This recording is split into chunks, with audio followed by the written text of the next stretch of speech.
You need to stop this paranoid nonsense about the pond before you embarrass yourself further." The words exploded from Victoria Brennan's mouth like bullets, her voice sharp enough to cut glass. She stood blocking my truck door at the community clubhouse parking lot, phone in hand, recording me like I was the criminal. "Your precious pond is fine. Mr. Dalton, what isn't fine is you spreading panic through the neighborhood about some imaginary water crisis." I kept my voice level despite the rage building in my chest. "Victoria, Clearwater Pond has dropped 18 inches in 4 days. That's not imaginary. That's physics." "Oh, physics." She laughed. Actually laughed. The sound carrying across the parking lot where a dozen residents had stopped to watch the confrontation. The retired electrician wants to lecture me about water management. I've consulted with actual professionals. Mr. Dalton. People with degrees and credentials. And they all say seasonal fluctuation is completely normal. Behind her, I could see the pond through the trees, my family's pond. The one my grandfather had dug in 1953. The one these HOA parasites had been using without permission for 6 years. The waterline had retreated so far that the old dock posts stood exposed like broken teeth. Seasonal fluctuation doesn't drop water levels at 4.3 inches per day, I said, pulling out my measurement log. "And it doesn't leave drainage pipes hidden in the cattails on your side of the property line." Victoria's perfectly maintained smile froze. Just for a second. Just long enough for me to see the flicker of something that looked like fear. "You've been trespassing on HOA maintenance areas." Her voice jumped an octave. "That's a violation." "Mr. Dalton, I could have you fined for I found the pipe." I interrupted, my voice dropping to a whisper that somehow carried more weight than her screaming. 6-inch steel drainage pipe with fresh welds, running from my pond to your irrigation system? 41 gallons per minute. Which means in 4 days, you've stolen roughly 230,000 gallons of my water. The color drained from her face. The phone in her hand trembled slightly. And that's when I knew Victoria Brennan hadn't just ignored my warnings about the pond. She'd authorized the theft herself. "You have zero proof of I have photos, flow measurements, GPS coordinates, and a water rights attorney who's very interested in how the Riverside Meadows HOA has been draining a privately owned pond without permits, environmental review, or the owner's consent." I leaned closer. "That's theft. Victoria, in Arizona. That's also a felony." Her mouth opened. No sound came out. Around us, the watching residents had gone completely silent. This wasn't some property dispute about fence heights or paint colors anymore. This was criminal. And Victoria Brennan had just realized that the quiet, retired electrician she'd been mocking for a week wasn't going to stay quiet anymore. The nightmare had started exactly 9 days earlier, on the first Tuesday of December 2024. When I stepped out onto my back deck with morning coffee and noticed something wrong with the water. Clearwater Pond stretched across 3.5 acres of my property in the high desert north of Prescott, Arizona. Fed by an underground spring my grandfather had discovered in 1953 for 71 years. That pond had never dropped more than 6 inches during the driest summers.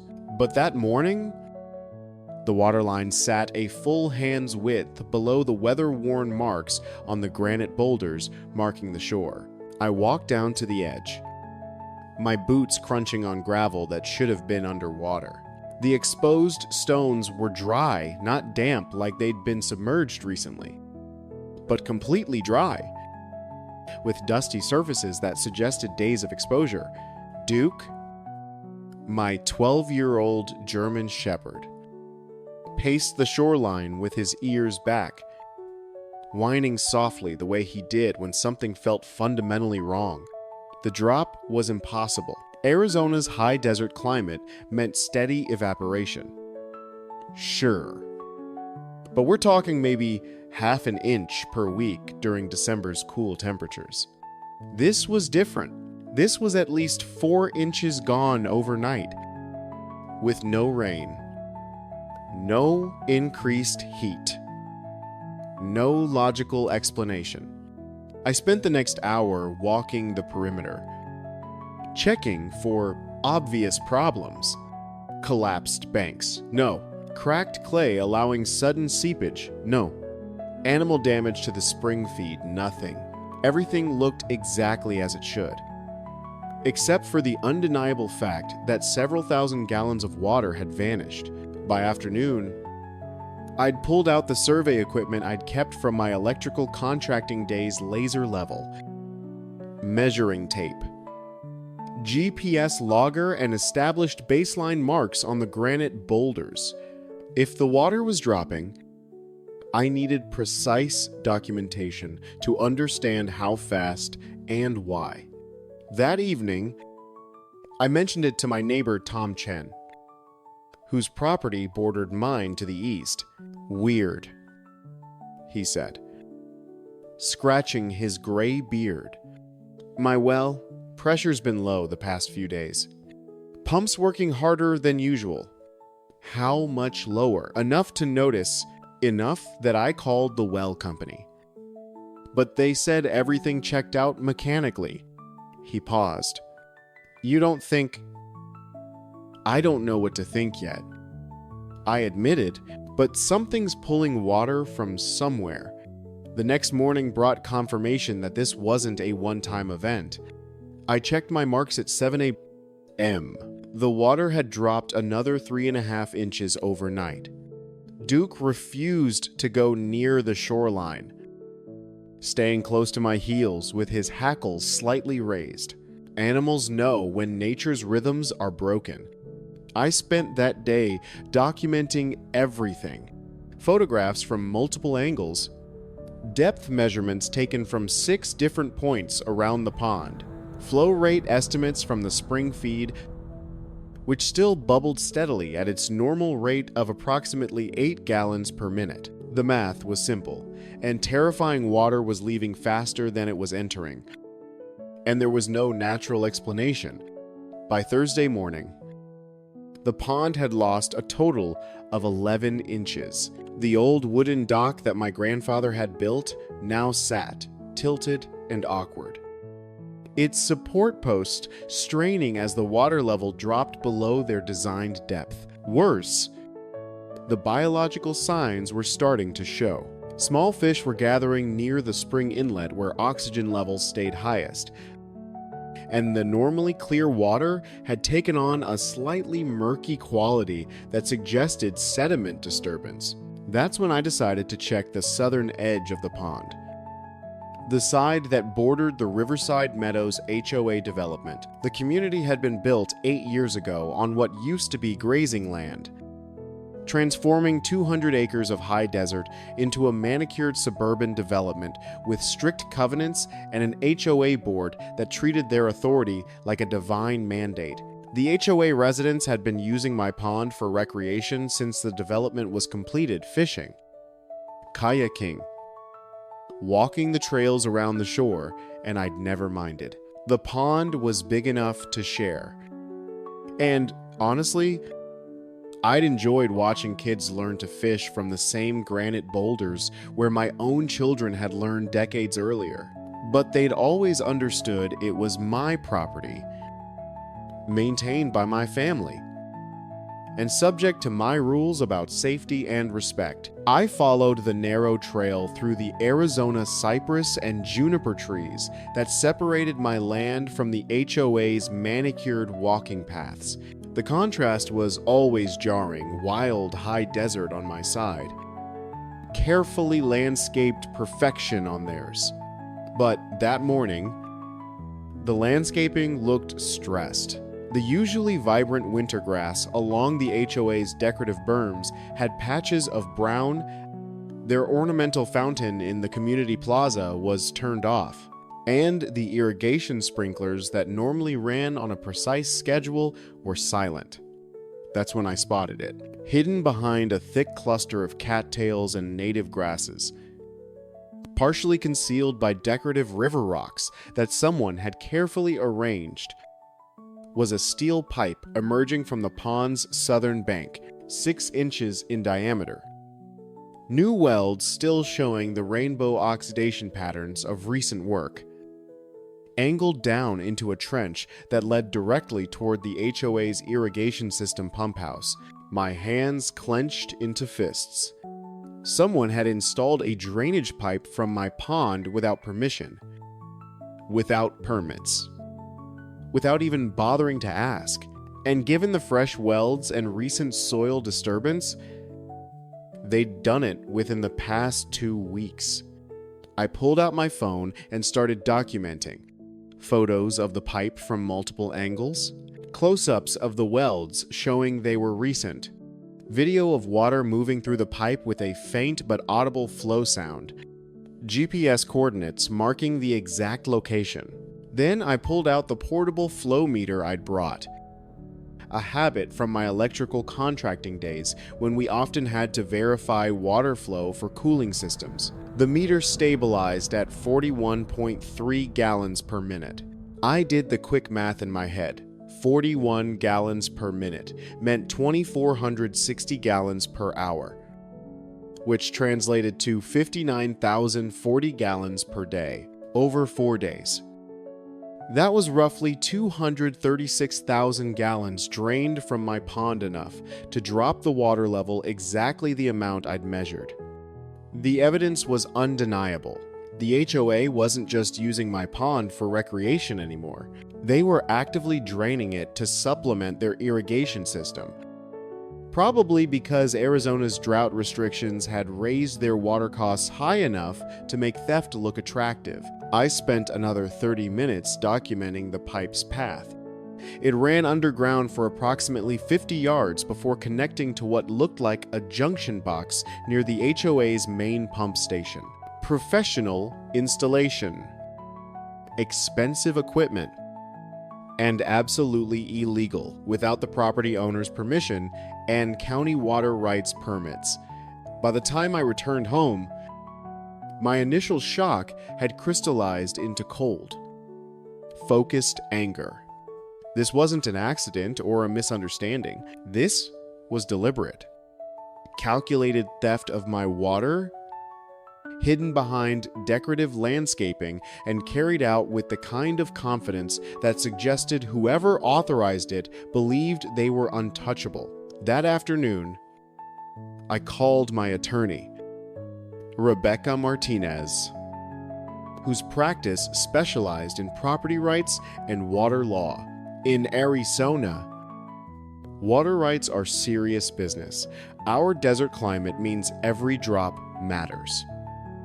And the legal framework protecting those rights goes back over a century. Marcus, she said after I'd explained the situation, you're describing a textbook water rights violation. Unauthorized diversion of water from a private source is theft under Arizona revised statutes.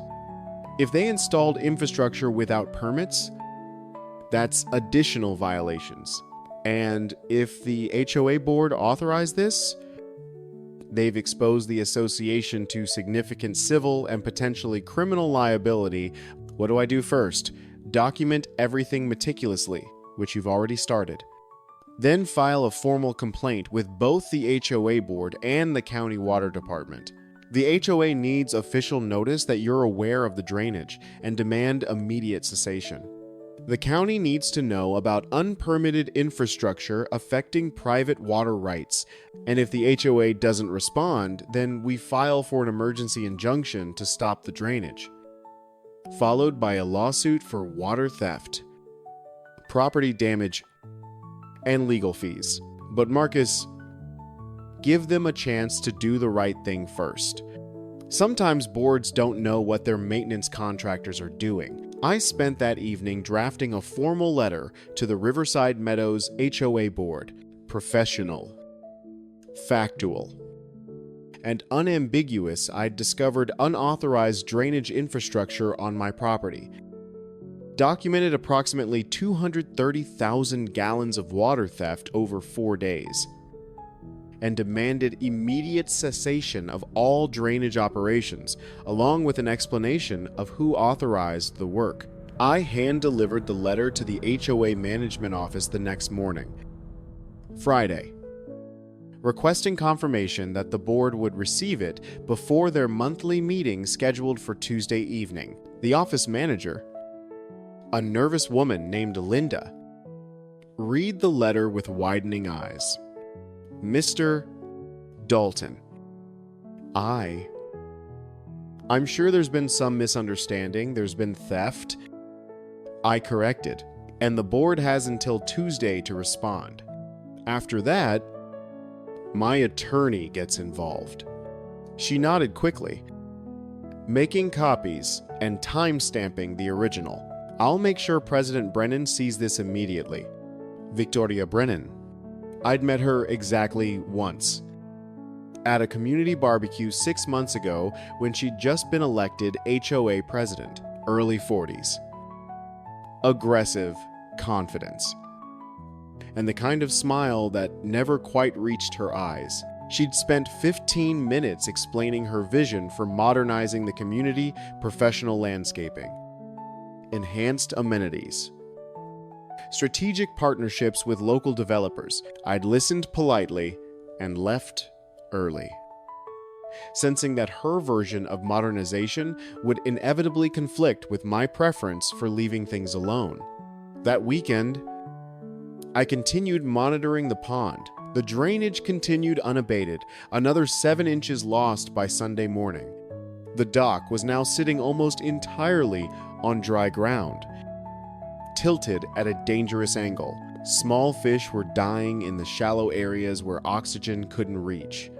And Duke had stopped drinking from the pond entirely, insisting on getting his water from the house instead. But what worried me most wasn't just the environmental damage.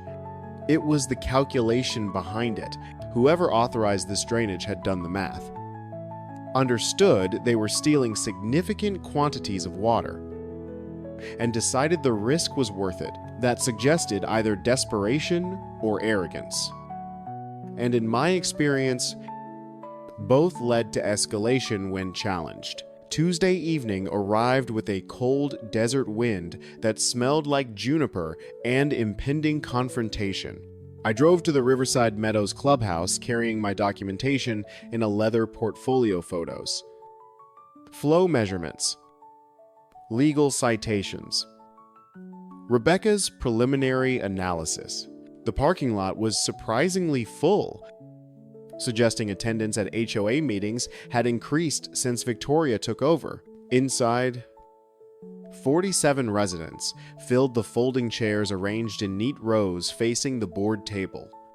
Victoria sat center, flanked by 4 other board members I didn't recognize. She wore professional attire that looked expensive, her posture radiating the kind of authority that suggested she enjoyed the power that came with the president's title. The meeting started with standard business financial reports, landscaping updates, social committee announcements.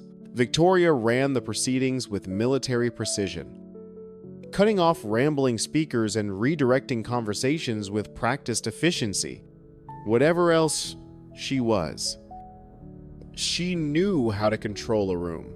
When we reached homeowner concerns, Victoria's expression shifted subtly, a slight tightening around her eyes that suggested she knew what was coming. "Mr. Dalton," she said, her voice carrying across the room. "I understand you have a concern about the pond I stood." Carrying my portfolio to the front of the room. "I have a concern about water theft," I said clearly. Clearwater Pond has lost 18 inches of water over the past 9 days due to an unauthorized drainage pipe installed on my property without permission. That represents approximately 230,000 gallons of stolen water being diverted to the HOA's irrigation system. The room erupted in surprised murmurs.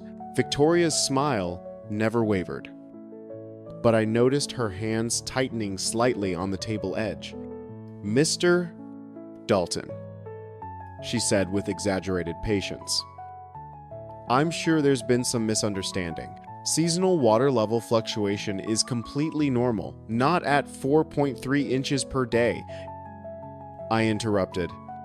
"I'm an electrical engineer with 40 years of experience in systems analysis. These measurements are precise."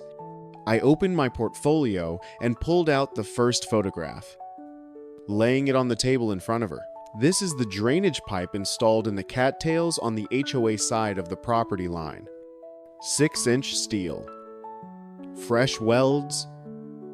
41 gallons per minute flow rate. Professional installation. Expensive equipment. Absolutely illegal without the property owner's consent." Victoria barely glanced at the photo. "That's part of our routine drainage maintenance. Nothing to do with your pond. It's literally draining my pond," I said, pulling out the flow meter readings. "I have GPS coordinates, time-stamped documentation, and 4 days of measurements showing direct correlation between this pipe's operation and water loss from my property." One of the board members, a balding man named Doug Fisher, leaned forward. "How do you know it's connected to our irrigation system?" "Because I followed it," I replied. "The pipe runs underground for 50 yards before connecting to your main pump station junction box. And coincidentally, your irrigation system has been running more frequently than usual, while my pond drops at rates that match the pipe's flow capacity." Victoria's professional smile was slipping. "Mr. Dalton, you're making serious accusations based on your amateur observations. I'm describing theft based on professional measurements," I corrected. "And I've already filed formal notice with the county water department about unpermitted infrastructure affecting private water rights. They'll be conducting their own investigation." That got a reaction. 2 board members exchanged worried glances. The treasurer, a woman named Patricia, whispered something to Victoria that I couldn't hear. "Well?" Victoria said, recovering her composure. "If there's been any unintentional impact on your pond, I'm sure we can discuss reasonable solutions. Perhaps a water sharing agreement that benefits both parties. There's nothing to share," I said flatly. "It's my water, my pond, my property, and whoever authorized this drainage committed theft." The room had gone completely silent. Victoria's expression finally hardened, the professional mask cracking to reveal something colder underneath. "Mr. Dalton, I think you're overreacting to routine maintenance that may have had minor, unintended effects on water levels. 230,000 gallons isn't minor," I said, "and theft isn't maintenance. This meeting is not the appropriate forum for accusations." "Then what is?" "Because I delivered a formal written complaint to your office on Friday, and this is the first board meeting since then. If you'd prefer to discuss this in court, my attorney is standing by." Victoria stood abruptly, I think we need to table this discussion until the board can review the situation privately. Mr. Dalton will be in touch." Her tone made clear that "in touch" meant after our attorney tells us how to make this go away. I gathered my documents. "You have 72 hours to cease all drainage operations and provide written explanation of who authorized the work. After that, my attorney files for an emergency injunction, and we let a judge decide whether this was minor and unintentional." I walked out before she could respond. Duke waiting patiently in my truck, where I'd left him with the windows cracked. As I climbed into the driver's seat, I noticed movement in the parking lot. Victoria, emerging from the clubhouse with her phone pressed to her ear, pacing angrily while talking to someone I couldn't identify. The confrontation hadn't resolved anything, but it had accomplished one critical thing. The HOA board now knew they'd been caught. And their response over the next 72 hours would tell me everything I needed to know about whether this was ignorance or conspiracy. Duke rested his head on my shoulder as I drove home. His solid presence, a reminder that some loyalties were simple and uncomplicated. The pond, on the other hand, had dropped another 2 inches by the time I checked it before bed. The war over Clearwater Pond had officially begun. And Victoria Brennan had just fired the first shot by pretending the theft wasn't real. Wednesday morning arrived with frost on the high desert scrub and a letter from the Riverside Meadows HOA in my mailbox. Not a response to my water theft complaint that would have required actual accountability. No. This was something far more predictable and infinitely more infuriating. Notice of violation. The header screamed in bold red letters. I opened the envelope standing at my mailbox. Duke sniffing around the gravel driveway behind me, and felt my jaw tighten with each paragraph I read. "Mr. Dalton, an inspection of your property has revealed the following covenant violations: failure to maintain approved landscape standards along shared sightlines, Article 7. Section 3. Unauthorized access to HOA maintenance areas without proper permission, Article 12. Section 5. Disruptive conduct during official board meetings requiring administrative review, Article 15. Section 2. Each violation carried a $50 fine. Total penalty, $150. Due within 14 days. I read it again. Then a third time, waiting for the absurdity to fade into something that made sense. It didn't. They were fining me for landscaping standards while actively stealing my water. They were claiming I'd access their maintenance areas without permission while their drainage pipe sat on my property without consent. And they were calling my factual presentation of theft evidence disruptive conduct. This wasn't a response to my complaint. This was retaliation, dressed up as routine enforcement. I photographed the letter, emailed it to Rebecca, and called her office. She answered on the second ring. "Let me guess," she said. "Retaliatory violations. How did you know?" "Because it's the oldest play in the HOA handbook. You threaten them with legal action. They bury you in administrative penalties to make fighting back more expensive than surrendering." She paused. "Don't pay those fines. They're documenting their own retaliation, which gives us additional claims if this goes to litigation." "What about the 72-hour deadline? Have they stopped the drainage? Check your pond. If they're still draining it, call me immediately and I'll file for the emergency injunction this afternoon." I drove my ATV down to the pond's southern edge. Duke running alongside with the enthusiasm of a dog who knew we were hunting something even if he couldn't smell it yet. The cattails came into view first, then the concealed pipe behind them. Water was still flowing. I could hear it before I saw it. the subtle but unmistakable sound of liquid moving under pressure through confined space. The flow meter confirmed it 41.2 gallons per minute, essentially unchanged from my previous measurement. They hadn't stopped. 72 hours had become 72 hours of additional theft. I called Rebecca from the shoreline. Still draining? No change in flow rate. Okay, I'm filing the emergency injunction motion right now. It'll take a few hours to get before a judge. But Arizona courts take water rights seriously. We should have a hearing scheduled within 48 hours.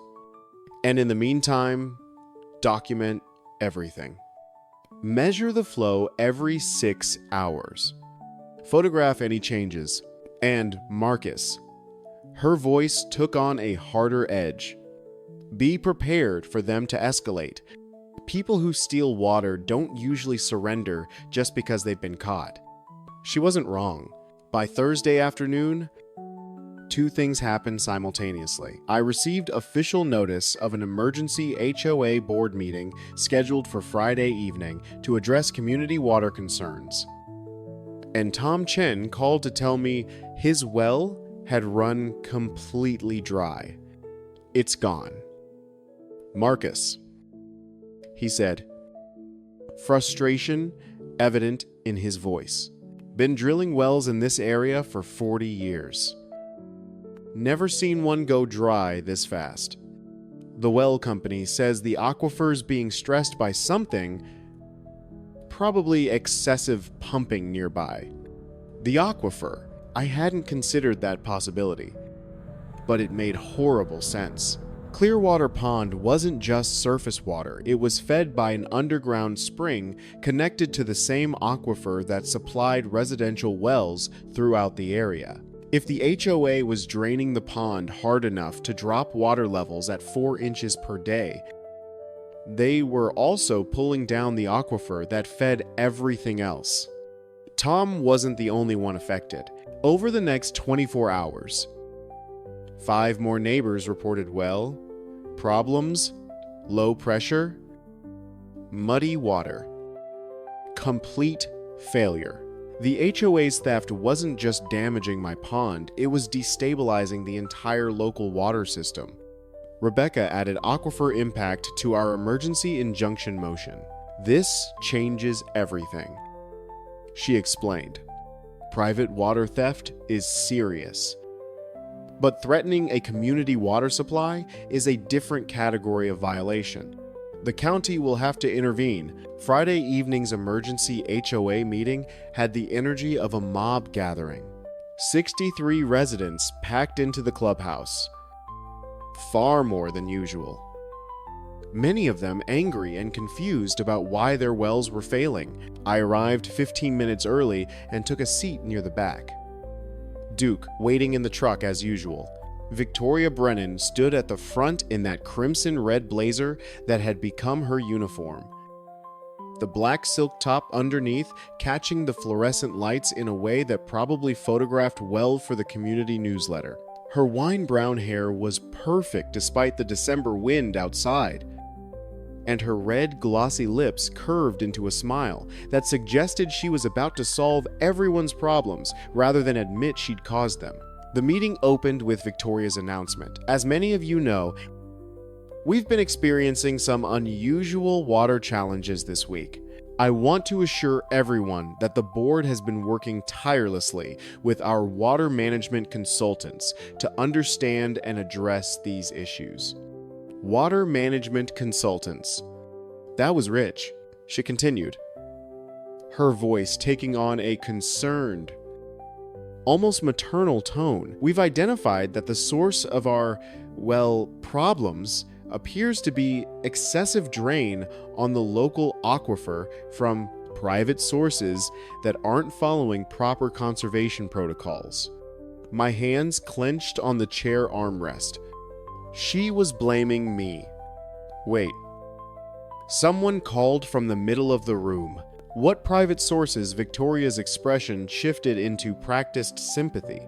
Well, I hate to name names, But there's been concern about certain property owners maintaining large recreational ponds that may be overtaxing our shared water resources during this drought period. The implication hung in the air like smoke.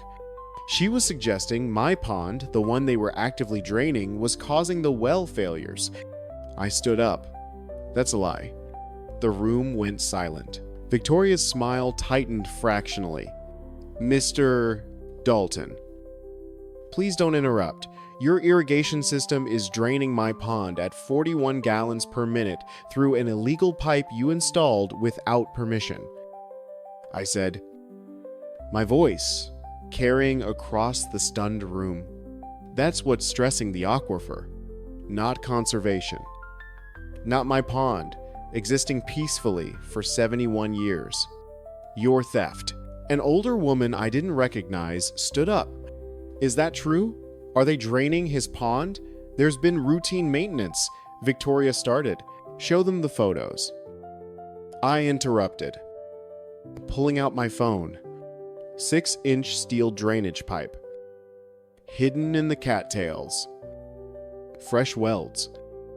Connected directly to the HOA pump station. I have GPS coordinates, flow measurements, and time-stamped documentation proving this pipe is draining 230,000 gallons every 4 days. Doug Fisher, the board member who'd asked about the irrigation connection, stood nervously. Victoria, did we authorize drainage infrastructure near the Dalton property? Her jaw tightened. The board approved enhanced water management protocols. Did we approve draining someone's private pond? Doug pressed. Because I don't remember voting on that. The tension in the room shifted. Residents were looking at Victoria now with suspicion instead of sympathy. And she clearly felt the change. This is a complex water management issue that requires expert consultation, she said, her voice rising slightly. Mister, Dalton's emotional accusations aren't helpful when we're trying to solve a community problem. I'm not being emotional. I said, I'm stating facts, and tomorrow morning, a judge will review my emergency injunction motion asking the court to order immediate cessation of drainage operations and an independent assessment of aquifer impact. That got a reaction. Patricia, the treasurer, went pale. Doug sat down heavily, and Victoria's carefully maintained composure cracked just enough to show something dangerous underneath. You're suing the HOA, someone asked from the front row. I'm protecting my property. I corrected. The HOA chose to steal rather than ask permission. Now they can explain that decision to a judge. Victoria's lips compressed into a thin line. When she spoke again, her voice had lost all pretense of friendliness. This meeting is adjourned. The board will address Mr. Dalton's allegations through proper legal channels. She swept out of the room before anyone could ask follow-up questions, leaving confused residents murmuring among themselves. Several approached me as I gathered my things, some supportive, some suspicious, all of them worried about their wells. If they're draining your pond, one man said, they're draining our aquifer. That's what my attorney believes. I confirmed, which is why we're asking the court to stop it immediately. Outside, the December wind had picked up, carrying the scent of sage and impending winter. I found Tom Chen waiting by my truck, his expression grim. Well, company came back with results, he said. Aquifers down 6 feet in 2 weeks. They've never seen a drop that fast without commercial pumping, which is essentially what the HOA's doing. I said, commercial scale drainage disguised as irrigation maintenance. Tom shook his head slowly. You think they knew this would happen? I thought about Victoria's performance inside the prepared talking points. The attempt to blame me. The careful framing of theft as management. Yeah, I said. I think they knew exactly what they were doing. That night, I checked the pond one final time before the court hearing. The water line had dropped another 3 inches. The old dock was completely beached now, listing at a 30-degree angle like a shipwreck on dry land. Fish were dying in the shallow water that remained, their bodies drifting belly up in water, too warm and too oxygen poor to sustain life. Duke whined softly, pressing against my leg. He could sense what I was feeling, that sick, helpless rage that comes from watching something precious die, while the people responsible pretend they're the victims. But tomorrow would be different. Tomorrow. A judge would hear the evidence. Tomorrow. The theft would have consequences, or at least, that's what I needed to believe, as I stood in the December dark, watching my grandfather's pond bleed out, drop by stolen drop. The Yavapai County Superior Court hearing started at 10 a.m. sharp on Saturday morning, unusual scheduling that suggested the judge took water rights emergencies seriously. Rebecca had warned me the night before. Judge Harmon doesn't waste time. She'll review evidence, hear arguments, and rule quickly. No theatrics. No lengthy speeches. Just facts. I arrived at the courthouse 45 minutes early, portfolio in hand. Dressed in the same clean work clothes I'd worn to countless electrical contracting meetings over 4 decades. Not trying to impress anyone. Just showing respect for the process. Duke waited in the truck, with the windows cracked and fresh water. His steady presence, a reminder that some loyalties were simple, even when everything else got complicated. Rebecca met me in the hallway outside courtroom 3. Her expression businesslike, but confident. The HOA's attorney filed a response brief at 7 this morning. She said, standard denial of wrongdoing. Claims of permitted maintenance. Accusations that you're overreacting to seasonal variations. Did they address the drainage pipe? They claim it's part of a legally authorized runoff management system that has nothing to do with your pond. She pulled out a printed copy of their filing. Look at paragraph 7. They're arguing that any water collected by the pipe is naturally flowing runoff, not diverted pond water, which makes it legal under Arizona drainage law. I read the relevant section. My jaw tightening. That's not runoff. It's a direct siphon from the pond. I know. And we have the evidence to prove it. But their strategy is clear. Make this look like a property dispute about shared drainage rather than deliberate theft. At 9:55, we entered the courtroom. Judge Catherine Harmon presided from the bench.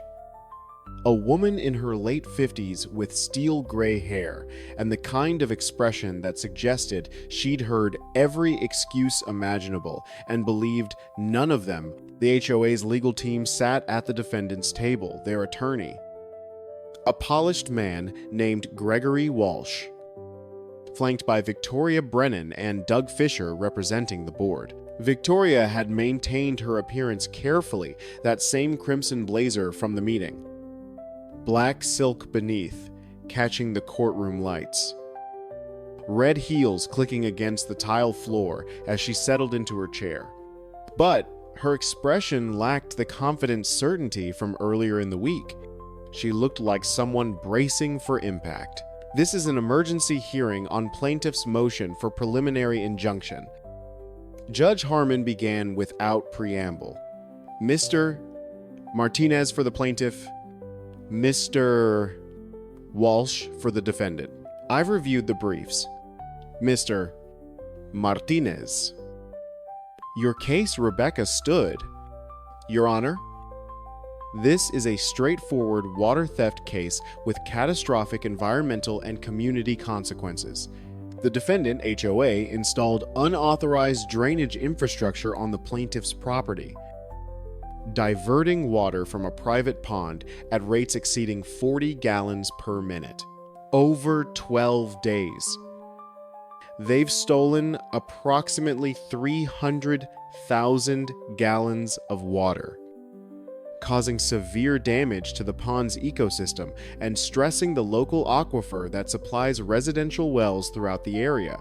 She presented the evidence methodically, my photographs of the drainage pipe, GPS coordinates proving its location on my property, flow meter readings documenting theft rates, time-stamped measurements showing direct correlation between pipe operation and water loss, and statements from 5 neighbors reporting well failures consistent with aquifer stress. Judge Harmon studied each piece of evidence carefully. Mr. Walsh, your response. The HOA's attorney stood smoothly. Your Honor, this motion grossly mischaracterizes routine drainage maintenance as theft. The Riverside Meadows HOA installed a runoff management system to address seasonal flooding concerns along the shared property boundary. Any water collected by this system is natural surface runoff, not private pond water. Mr. Dalton's pond may be experiencing normal seasonal fluctuation exacerbated by Arizona's ongoing drought, but there's no evidence connecting our legally permitted drainage system to his water loss. Legally permitted? Judge Harmon raised an eyebrow. Do you have documentation of permits for this drainage system? Walsh shuffled through his papers. The system was installed as part of broader landscape maintenance covered under the HOA's general development permits. That's not what I asked. The judge interrupted. Do you have specific permits for infrastructure that allegedly diverts water from a private property? A pause. Walsh glanced at Victoria, who looked like she was trying to communicate something through expression alone. Your Honor, we'll need to verify the specific permit documentation. You don't have permits. Judge Harmon said flatly. Ms. Martinez, do your measurements show the pipe is actually draining the pond or collecting surface runoff? Rebecca pulled out the technical analysis I'd prepared. Your Honor, the pipe's intake is positioned 18 inches below the pond's normal water line, with its opening submerged in standing water. This is a direct siphon, not a runoff collector. Additionally, the flow rate of 41 gallons per minute far exceeds any possible surface runoff in Arizona's dry December climate. The only source providing that volume is the pond itself. And the timing correlation, the judge asked. Perfect synchronization. The pond drops at rates directly proportional to the pipe's measured flow capacity. When we calculate expected water loss at 41 gallons per minute over 12 days, we get approximately 300,000 gallons, exactly matching the pond's measured volume loss. Judge Harmon leaned back in her chair. Mr. Walsh, that's fairly damning mathematics. Do you have any expert testimony contradicting these calculations, Your Honor? We'd need time to retain an expert witness. This is an emergency hearing about ongoing environmental damage, the judge said sharply. Time is exactly what you don't have. Either present evidence now that this pipe isn't draining Mr. Dalton's pond, or explain why I shouldn't order immediate cessation of operations. Walsh and Victoria exchanged quick, worried glances. Your Honor, Walsh said carefully, even if there has been some unintended impact on the pond, an immediate shutdown would harm HOA residents who rely on the irrigation system for landscaping and property maintenance. Their landscaping doesn't trump Mr. Dalton's property rights. Judge Harmon cut in. And it certainly doesn't justify stealing 300,000 gallons of someone's water. She turned to Rebecca. Ms. Martinez. You mentioned aquifer stress. Rebecca presented statements from Tom Chen and the other affected neighbors. 5 residential wells within half a mile of the drainage operation have failed or experienced severe problems in the past 2 weeks. The aquifer has dropped 6 feet, an unprecedented decline according to local well service records. The HOA's high-volume drainage is pulling down the entire local water table. The judge's expression darkened. So we're not just talking about one pond, we're talking about community water supply impact. Exactly. Your Honor, this isn't just private theft, it's endangering drinking water for multiple households. Judge Harmon turned back to Walsh with an expression that could freeze water. Counsel, does your client understand? They may have created a public health crisis in addition to committing water theft. Victoria started to stand, but Walsh motioned her down. Your Honor, we dispute the characterization of crisis. The facts don't care about your characterization, the judge said coldly. She picked up her gavel. I'm granting the preliminary injunction, effective immediately. The Riverside Meadows HOA is ordered to cease all drainage operations connected to the pipe identified in the plaintiff's evidence. Within 24 hours, the HOA must verify compliance and provide photographic documentation that the pipe has been shut down or disconnected. Walsh attempted to protest. Your Honor, given the complexity, 24 hours, Judge Harmon repeated. Additionally, I'm ordering the Arizona Department of Water Resources to conduct an independent assessment of aquifer impact and determine whether additional enforcement action is warranted. This court will reconvene in 14 days to review compliance and assess damages. If the HOA has violated Mr. Dalton's water rights as thoroughly as this evidence suggests, they can expect significant financial consequences. The gavel fell with a sharp crack that echoed through the courtroom. Victoria sat frozen, her face pale beneath carefully applied makeup. Doug Fisher looked like he might be sick, and Walsh gathered his papers with the mechanical movements of someone whose case had just collapsed completely. Outside the courthouse, Rebecca allowed herself a tight smile. That went about as well as we could hope. Judge Harmon doesn't mess around with water rights cases. Will they comply? I asked. They don't have a choice. If they ignore a court order, they're looking at contempt charges on top of everything else. She paused. But Marcus, this isn't over. They'll fight the damages phase hard. And Victoria Brennan doesn't strike me as someone who accepts defeat gracefully. I looked out across the parking lot toward the Prescott High Desert, stretching into the distance.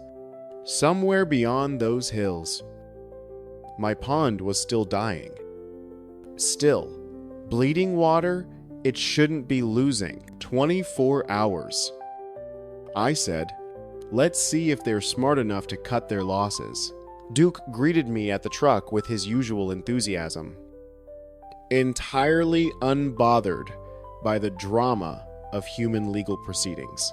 As I drove back toward the ranch, I felt something I hadn't experienced in 2 weeks.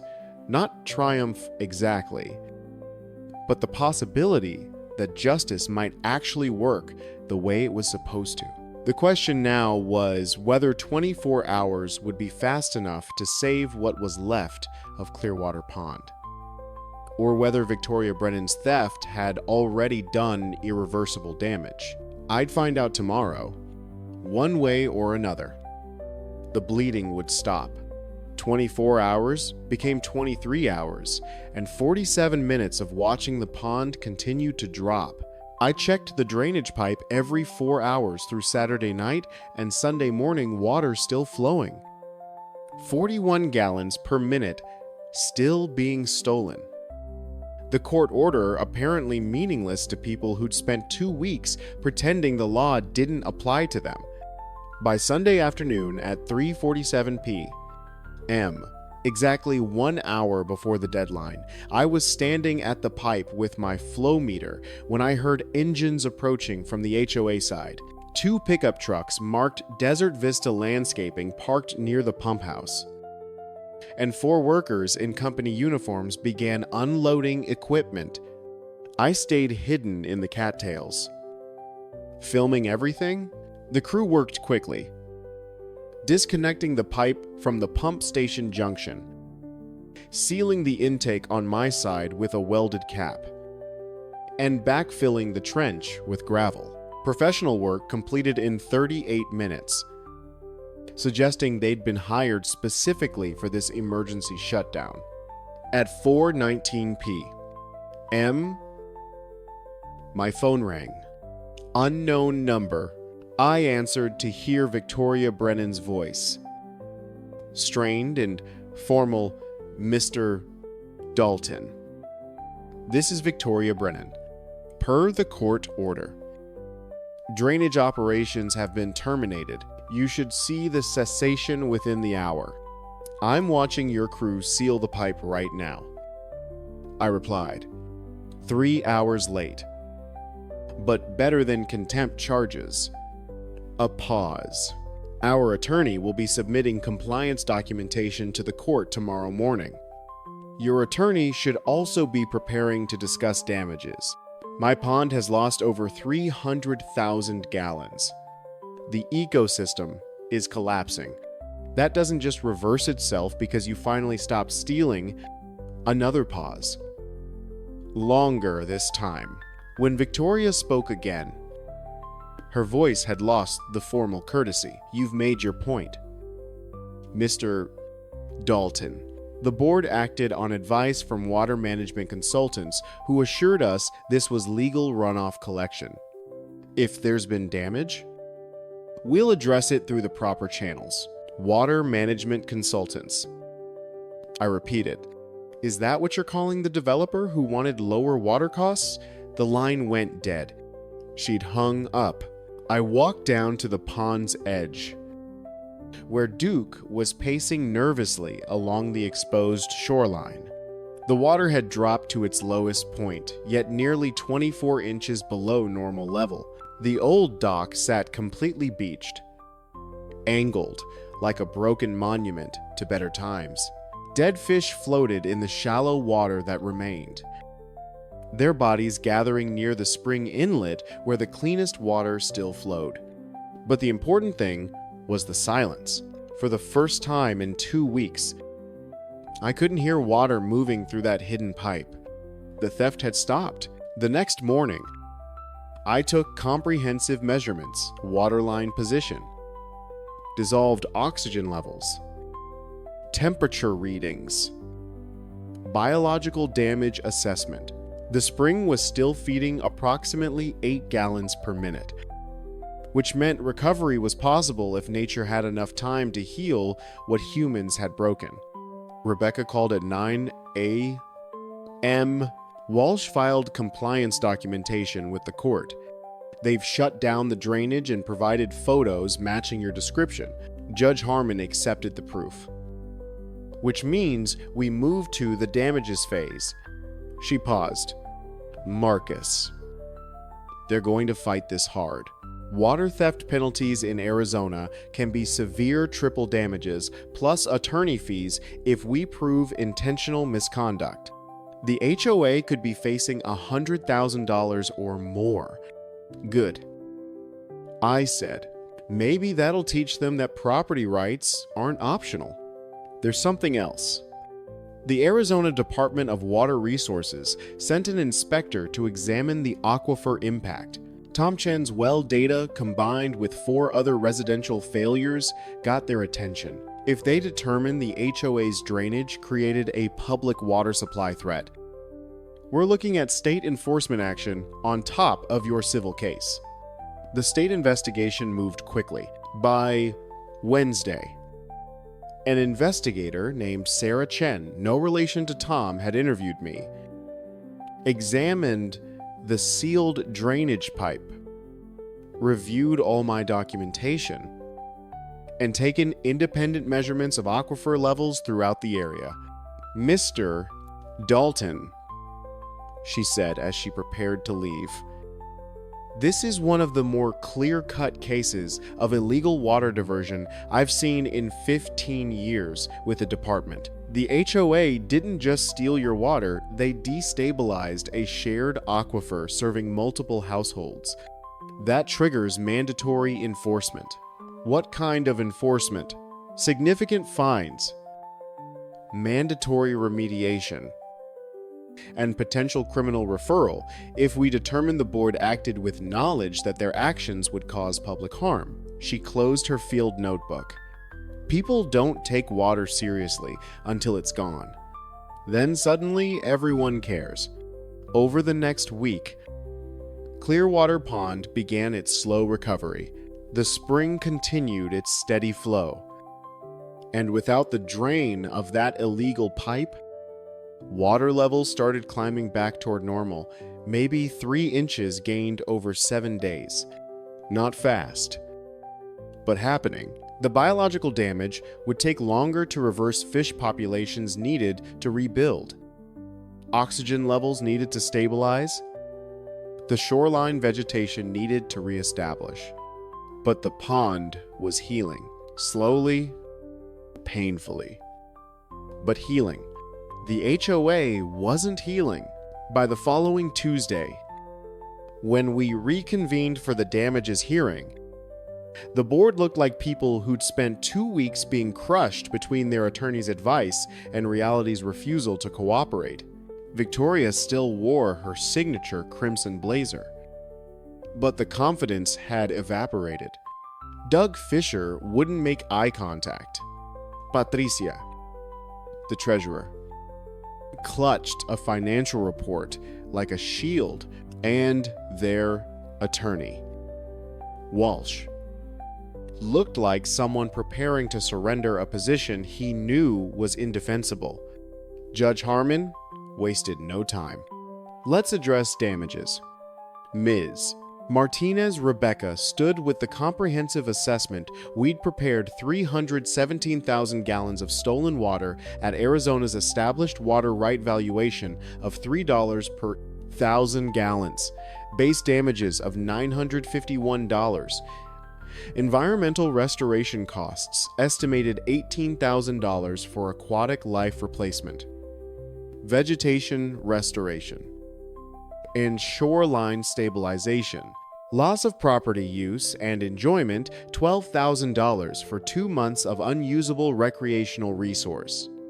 Legal fees and investigation costs, $23,000. Total damages, $54,951.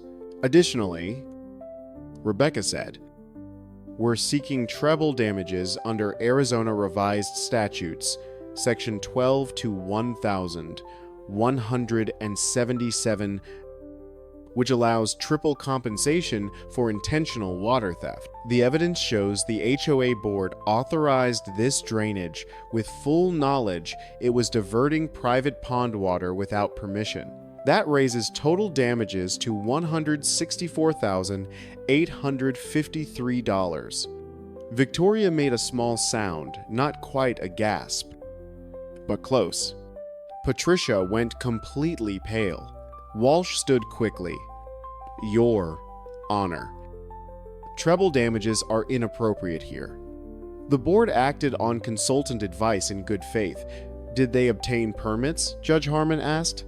No. But did they ask Mr. Dalton's permission to drain his pond? The technical classification. Did they ask permission? The judge repeated. Walsh's shoulders sagged slightly. No. Your Honor. Then this wasn't good faith. This was hoping you wouldn't get caught. Judge Harmon reviewed the documentation. Ms. Martinez's damage calculation is supported by evidence. The board's failure to obtain permits or seek permission demonstrates intentional disregard for property rights. I'm awarding treble damages of $164,853, payable within 60 days.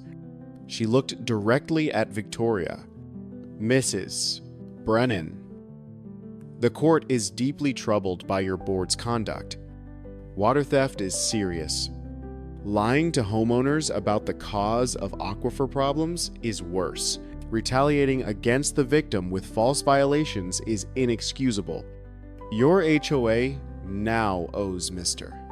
Dalton a significant sum because you chose theft over asking permission. Victoria's red lips pressed into a thin line. But she said nothing. Judge Harmon wasn't finished. Additionally, I'm ordering the HOA to fund complete restoration of Clearwater Pond under supervision of the Arizona Department of Water Resources. That's separate from damages that's making whole what you broke. And I'm referring this case to the Yavapai County attorney for review of potential criminal charges related to aquifer damage affecting public water supply. The gavel fell. Final. Irreversibly. Outside the courtroom, Rebecca allowed herself a genuine smile. That was decisive. Judge Harmon essentially threw the book at them. Will they pay? They have to. If they don't, we can place liens on HOA properties, which would make selling homes impossible. The board will either pay or face a complete revolt from homeowners who suddenly can't access their equity. She was right. Within 3 days, I received a certified check from the Riverside Meadows HOA for $164,853 blood money extracted from an organization that had learned the expensive difference between authority and theft. But the victory felt hollow standing at the pond's edge that evening. Watching water slowly reclaim shoreline that should never have been exposed. Duke pressed against my leg. His solid presence, a reminder that some things survived even when systems failed. Tom Chen approached from the trail, carrying 2 bottles of beer. Heard you won, he said, handing me one. Feels more like the pond lost, and I just made them pay for it. I replied. He nodded, understanding in a way that only another person who'd watched his well go dry could. My water came back 2 days ago. Aquifer's recovering now that they stopped draining it. We stood in silence for a while. 2 men who'd seen their land threatened by people who mistook authority for ownership. The December sun was setting behind the high desert hills, painting Clearwater Pond in shades of gold that almost made it look healthy again. You think they learned anything? Tom asked eventually. I thought about Victoria's expression in the courtroom. Not apologetic, not ashamed, just defeated. They learned theft has consequences. I said, whether they learned that property rights matter? Probably not. But as I watched the water creep higher up the shoreline, reclaiming land 1 inch at a time, I realized something important. The pond didn't care whether Victoria Brennan learned her lesson. It only cared that the bleeding had stopped. And for the first time in 2 weeks, I could hear the quiet lap of water against granite boulders. Again, that familiar rhythm that said home was starting to feel like home again. 3 months later, Clearwater Pond had recovered to within 6 inches of its pre-theft water level. The biological recovery took longer. Fish populations needed restocking. Vegetation needed patient regrowth. The shoreline needed careful stabilization, but the Arizona Department of Water Resources supervised restoration brought expertise and funding that turned crisis into careful healing.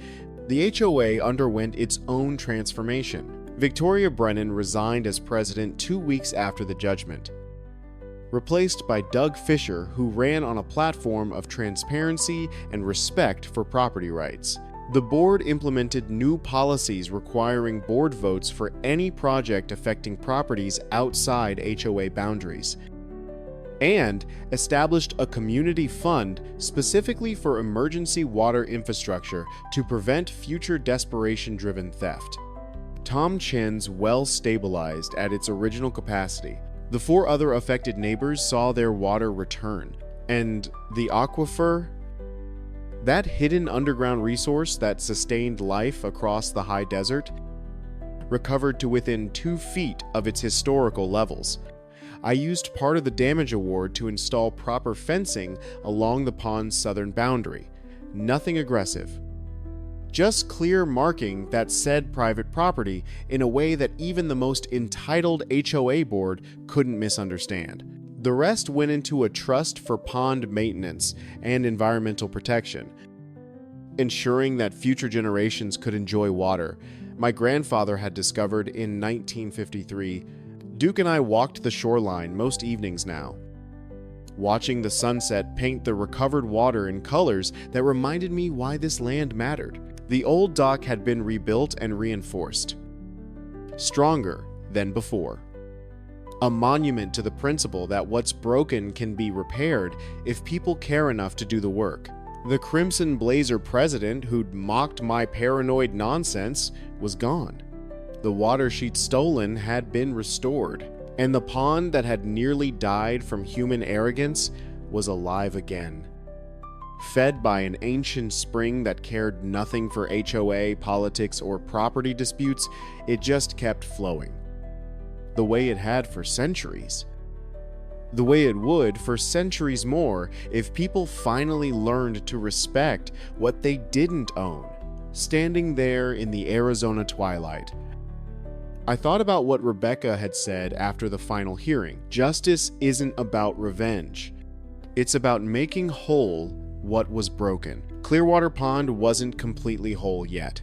The scars would take years to fully heal, but the water was rising. The fish were returning, and the sound of quiet lapping against granite boulders was once again the soundtrack to high desert evenings. That was enough. Duke pressed against my leg, his tail wagging slowly as he watched birds skim across the water's surface. He didn't care about legal victories or damage awards or dissolved HOA boards. He just knew the water was back, and that was worth celebrating. I scratched behind his ears and watched the last light fade from the desert sky. Tomorrow I'd check the spring flow rate one more time. Tomorrow, I'd document the continued recovery for the quarterly report to the Water Resources Department. Tomorrow, I'd continue the slow work of stewarding land that had sustained my family for 3 generations. But tonight, I just stood beside my dog and listened to the pond breathe that simple, steady rhythm that said home was finally safe again.